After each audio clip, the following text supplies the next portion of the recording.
Dans un contexte où la représentation féminine dans les instances de prise de décision demeure encore insuffisante au Bénin, encourager l'engagement politique des femmes devient une priorité pour assurer une gouvernance inclusive, équitable et durable. C'est dans cette optique que Julie Abalo, bénéficiaire du programme d'appui à l'égalité de genre, PAEG 1, a procédé ce samedi 5 juillet 2025 dans l'arrondissement de Nizoume au lancement officiel de son micro-projet intitulé « Sensibilisation des femmes sur leur engagement politique dans l'arrondissement de Nizoume ». Pour être politicienne, il faut d'abord prendre l'engagement dans notre foyer.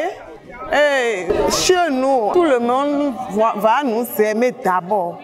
Avant qu'on va t'aimer, il faut d'abord aimer.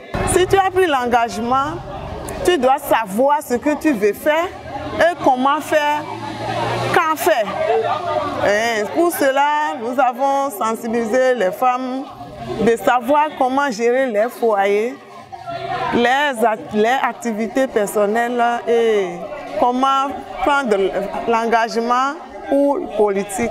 Ce projet appuyé par le PAEG 1, mis en œuvre par le consortium d'idées dans la zone 2, Monokufo-Zo-Colline, avec le soutien technique de Participe GmbH et le financement de la coopération suisse, vise à réveiller la conscience citoyenne des femmes, à briser les barrières socio-culturelles qui freinent leur accès aux sphères décisionnelles et à promouvoir leur pleine participation à la vie politique locale, communale et nationale. La cérémonie a connu une forte mobilisation, avec la présence remarquée de l'honorable Natacha Kpotchan, députée à l'Assemblée nationale, du chef d'arrondissement de Nizoume, du facilitateur PAEG en charge de la zone, de plusieurs leaders politiques et religieux, ainsi que plus de 80 participantes venues soutenir cette initiative porteuse de transformation sociale. Je suis venue soutenir et leur dire aujourd'hui tout est possible.